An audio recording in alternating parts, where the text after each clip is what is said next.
Et alors, j'aimerais bien vous faire une belle pub, même sur Insta, 0%. Mais 0%. 0. comme ça, la tête à Toto. Non, aujourd'hui, c'est si on est résident fiscal de Mayotte. Je suis pas fiscaliste, mais j'insiste là-dessus. Si on est résident fiscal de Mayotte et qu'on génère des revenus locatifs, on aura 0% d'impôt dessus. Si on génère une plus-value, on aura 0% d'impôt dessus. Si on fait, si on souhaite céder son bien à ses descendants, on aura des frais de succession proches de 0,125 exactement. Ça, c'est la théorie. Donc, si on est résident fiscal ici, si on habite ici, si on est résident fiscal français, on génère des revenus à Dubaï, évidemment qu'on va être imposé en France.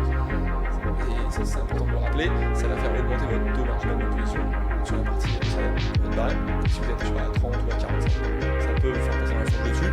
Et si vous faites une plus-value et que vous rapatriez les fonds, même chose, vous serez taxé comme sur une plus-value en France. Ouais.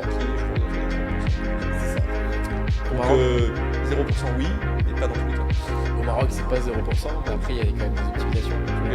Moi, la plupart de mes clients, ils achètent avec une société, une SARL au Maroc. Société la française SARL. qui a envoyé dans la société. Oui, ça peut être une holding en France, mais en général, Ok. ils leur font propre.